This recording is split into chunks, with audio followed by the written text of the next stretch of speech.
Hi, I'm Ami G. Schmid. You can call me Ami. And there are three of us who have come together and started something called the Compassionate Revolution of Grief and Grieving, CRGG.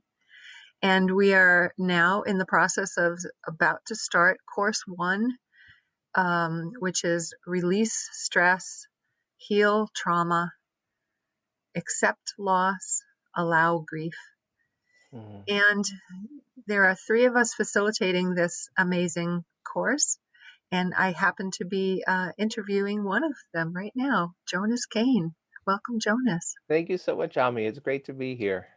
Yeah, it's great to see you. Always good to be around you. I've known Jonas for a while, and I've adored Jonas and been impressed with Jonas for a long time. Yeah, it's big heart. So I'm going to just start with the interview and ask you, Jonas. First of all, first I want to just say that we're going to get a little personal. I hope that's okay with you, but that's kind of what we're wanting to do with this course is change the culture to be okay with grief and grieving, to be okay with being vulnerable and caring for each other in that way, holding space for that.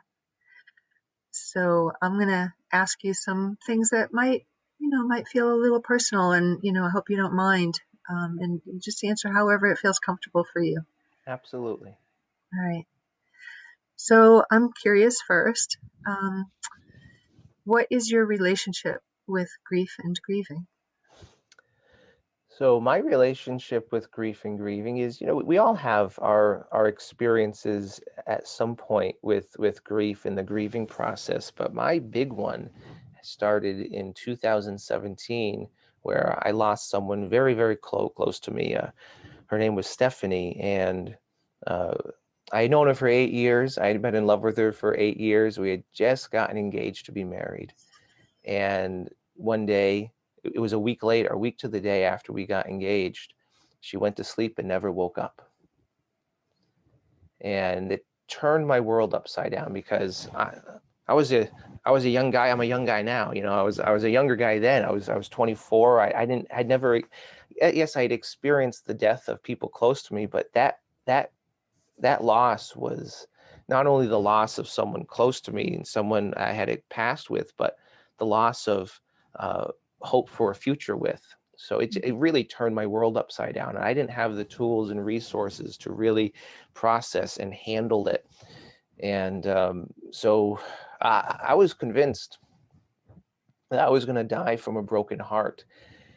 And when I didn't die, that made it even worse. I became angry, and so for about 3 years, I was really in this really dark place trying to figure out life. And uh, it was along the way I started to realize, and it wasn't any one specific moment, but it was this sort of over time I realized I'm still here. Clearly, my story isn't over yet. Clearly, there's more to my story. So I started the process of really working through the grieving process and moving into the healing process. And along the way, I had this kind of a prayer or a mantra or a meditation that I started to say to myself, quietly into myself, sometimes without even any words, just in the silence of my heart. I would say, may I go where I am to go, so that I may meet who I am to meet, so that I may do what I am to do. And I worded it so ambiguously because it was really this letting go of expectations. Letting go of expectations is just, I don't know what I'm supposed to do, but I want to do what I'm supposed to do. So just really free forming it. And not long after this, not long after I found this prayer, I suddenly got the urge to go to the cemetery.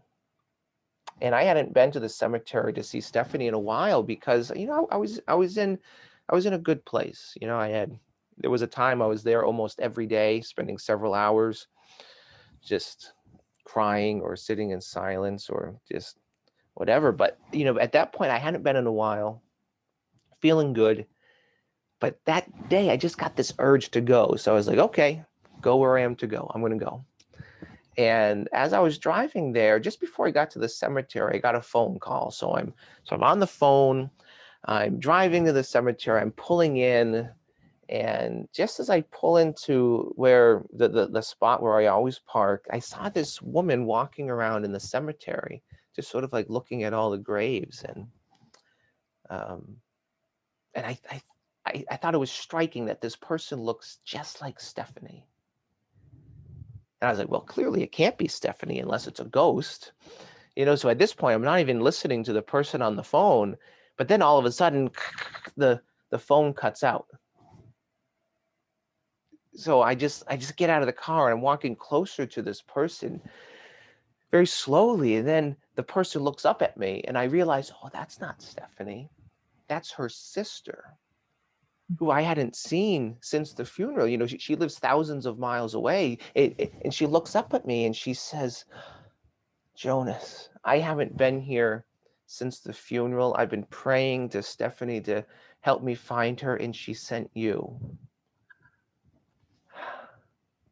And then she just hugged me, and I thought, wow, yes, there's something to just releasing expectation and just being open to go where I am to go, meet who I am to meet, so I can do what I am to do, because I don't know what to expect other than have no expectations, other than be surprised along the way. So my experience with grief has been one of trials and challenges, in peaks and valleys, and then ultimate release of expectations, and just let it be. Whatever will be, will be. Mm, that's beautiful. That's touched my heart so much to hear that moment of and I asked for Stephanie, and here you are. That's what got sent to me. Um, and I love your relationship with grief, that you're saying that the healing process started when you started to allow grief. You Mm. started to allow it. And that's kind of what we're wanting to do in this course. So can you tell me a little more about like what brought you to be a facilitator of this course? So you've had personal experience with grief and grieving. How about, other kinds of, I don't know, academic and other kinds of experience with grief and grieving? Yeah, so it was not long after that experience was when I really, really embraced this idea of being available to people. And I had gone through that crazy experience to have an intimate experience with grief, and then to come out on the other side not just okay, but I've truly come alive, and I'm truly thriving. And it's an earlier edition of Jonas, an earlier edition of me would have been devastated by the idea that I'd be not just okay, but doing great at this point. But this Jonas 2.0, this Jonas after the grief, this Jonas after, after accepting that there's this idea in psychology by the psychologist Carl Rogers, and I think about. I think I was reading your blog recently. You mentioned Carl Rogers, and so I've been doing lots of study over the past decade. I've dove into the research. I've been doing a lot of reading, a lot of interviewing, talking to people, like a lot of experimenting, a lot of writing, and then eventually a lot of facilitating on these topics. But Carl Rogers has this idea of, and I'll paraphrase, it's to the effect of, once we accept who we are, once we accept our circumstances, that's when we are free to change. But until we accept, until we fully embrace it, then we're going to stay stuck. And it's something to that effect of really. So the company uh, that I've created in to facilitate all this work that I do, it's called #positivity. And positivity oftentimes can get a bad rap. There's so many people who are negative around the idea of positivity, which is just mind-boggling. How can you be negative about something so positive? But their arguments are sound. However, arguments like, people thinking that positivity is just blind positivity, wearing rose-colored glasses, pretending everything is fine, lying to yourself, sort of brushing things under the rug. I don't know whose idea of positivity that is, but that's not positivity. that's that's dangerous. That's when people can really get hurt. So my idea of positivity is embracing the reality of our circumstances. It's not just wishful thinking, but it's hopeful thinking. It's embracing the reality of our circumstances, like Carl Rogers would say, and then working with it instead of against it. It's sort of I'm fascinated by salmon, how they're constantly going upstream. It works for them. but for people, it's a lot easier to go downstream rather than going against the current. So that's where I'm coming from, is really diving into the research of change and of grief and of resiliency. And because I've come out on the other side of this, and I wanted to know how did I do this? And then the ultimate question is why? Well, I'll never know why, but I'm just going to allow it so I can go where I am to go, meet who I am to meet. So it may have the impact that I am to have. Yeah, I love what you're saying about the swimming upstream, that most people don't. And, my feeling about individuals is that even though we're common, we're all part of the same energetic field, we're all connected. We also have these individuality, we're a piece of a puzzle that fits into the puzzle. And if we don't just be ourselves, if we don't swim upstream and be ourselves against the current, because the current is saying, be like everybody else, be kind of normal, whatever that means. And so what it brought up for me when you said that was this idea of how if you just be yourself and you have come through something and you've come to this idea and this understanding that you want to live it now because you're here, you've arrived, your journey brought you to this point and you want to be who you are. And it may not be the norm of, don't put on rose-covered glasses. Don't be positive because it's putting on rose. And you're like, no, that's not what it is. And I love that you're just being yourself. Like this is where you've arrived, and you're being yourself. And you're saying, I got here. So how did I get here? I have no idea, but all I know is it can be done. So I'm going to be a living, breathing example of that. And whoever that's helpful for, come on aboard. Right? Yeah, absolutely. Oh my goodness, Yeah. it's a beautiful thing. I'm so happy to be here, and I'm so happy that you're here, and I'm so happy that you, who's listening to this right now, I'm so happy that you're here. Nice. Me too. So, so my last question, I'm going to ask you one more question, if it's okay. Okay. My last question is, what is exciting to you about this particular course? There's lots of things that are exciting about this. For me personally, one of the things that I'm really excited about is getting to work with amazing people like my co-facilitators, Ami and Richard. I'm excited to work with people who are ready to dive into their grief and grieving process.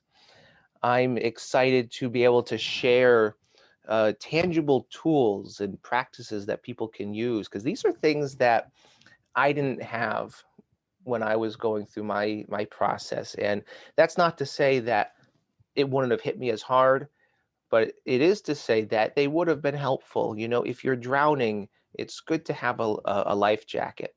It's good to have a life raft. It's good to have someone in your corner. So to me, what I see this class as, not just the three of us as facilitators, but the entire group as a whole, we are all in your corner. We can, and we're providing with that life raft or that life vest or whatever metaphor you want to use. We're giving you these tangible things that you can use.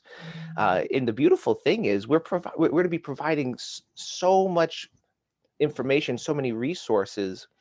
And the valuable part about that is not everything resonates with people, so being able to provide a plethora of tools, it's like, what works for you? Try it. And if it doesn't work, we'll try the next one. I guarantee you, I can put my 100% guarantee on this. There will be something that you can latch onto that will help you. And so all of these things are things that I'm really excited about. I'm excited to be a part of this. It's so important because it's being where I need to be so I can go where I am to go, meet who I am to meet, and do what I am to do. That's what I'm most excited about. Well, thank you so much for that and for outlining a little bit of, what you're hoping that people are going to also get from this. And, I'm hoping that people who see this and hear this and it touches them in a way that feels like, this course is really for me, that they register and come and do the course, and that we get these amazing people in our group, and we have a full group of just people who are ready to explore this new territory of grief and grieving, which we don't talk about in our culture a whole lot. We don't give a whole lot of sacred space for that. And I'm so happy that we're doing this together, and so grateful that that you had time to talk with me today It's about always a this. joy. Yeah, thank you, Jonas. You're welcome.